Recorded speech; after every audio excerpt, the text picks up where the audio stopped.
I first thought I was heading for trouble with COVID back in March.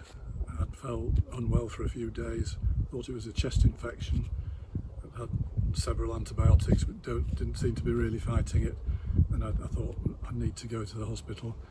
High temperature and everything, breathlessness.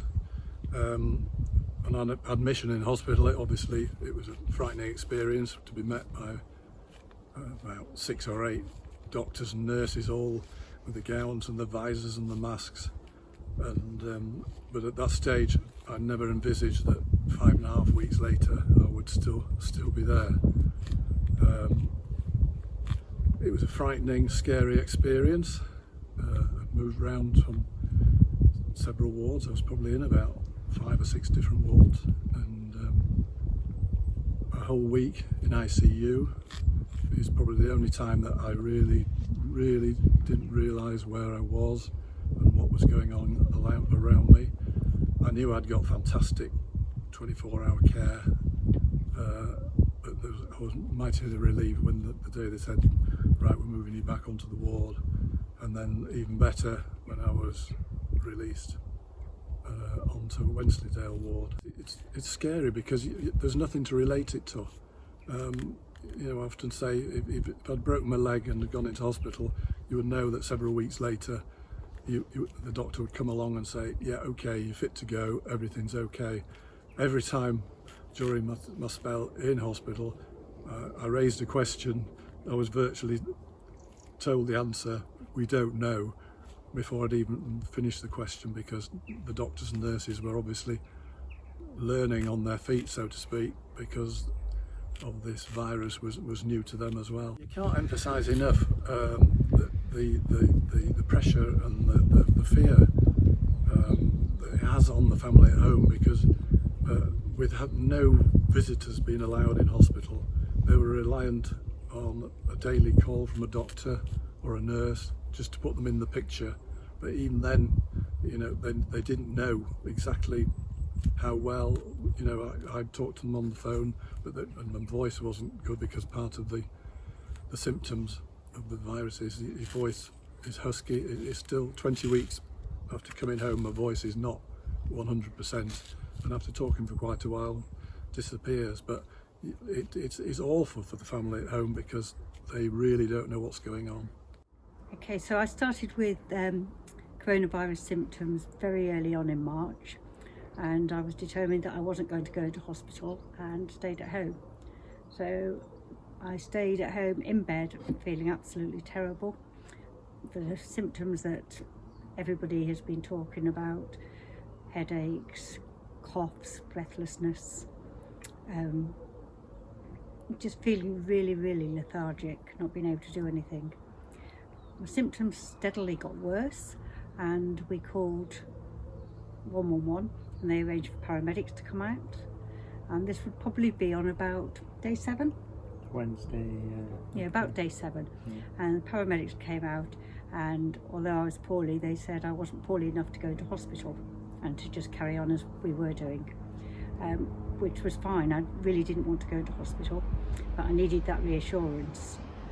By day 10, I couldn't get out of bed, I couldn't get to the bathroom, my breathing was so bad.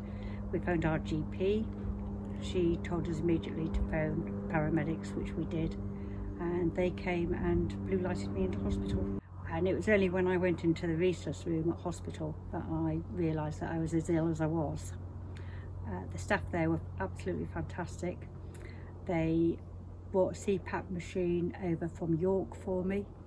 When I was told that if I had to be intubated, that if my heart stopped, I would not be resuscitated. My lungs were in such a poor state. So, and even then, it was, I think because I was so ill, the seriousness of that just didn't register with me. Once I'd been stabilised, I was taken up to ITU. And to be fair, I don't remember an awful lot of my time in ITU. I was there for a few days before I went on to the ward for another couple of weeks. On the ward, well, the staff just, I wouldn't be here without them. Without all of Harrogate's staff, I wouldn't be here. They were absolutely fantastic. Nothing was too much trouble. But I have to say that the porters, the domestic staff, were the ones that really had the time to keep my spirits up. And they all just had that little bit more time than the medical staff to just gee you along, really, and keep you in touch with what was going on in the real world. It wasn't the easiest time in my life, I have to say. We're a close family. We have two daughters live relatively close to us. So we're not only close as a family, but we were close physically, in close proximity to each other, and not being able to go to either one of them and give each other a hug, doing everything over the phone, was very difficult. When we loaded April into the ambulance, didn't really realise that could have been the last time I ever spoke to her.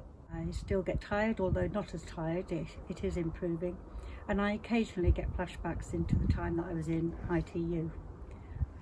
But hey, like I say, you know, I wouldn't have been here had it not been for the staff, and you know, we want to thank them, don't we, from the bottom of our hearts for everything that they did. It has to be said that last night you had a flashback. I did. The first time for ages, I woke up in a cold sweat, in tears, trying to get the mask off my face, which obviously wasn't on, but at the time I believed it was. Obviously we're very, very careful about wearing masks and using sanitizer, and I think initially the general public were as careful. I do think recently things have become a little bit more complacent. People expect that it couldn't happen to them. It happened to me. I didn't have any underlying health conditions. I was fit and well, and you know, I don't know why it happened to me. You've got to respect it. Try and keep safe as much as you can.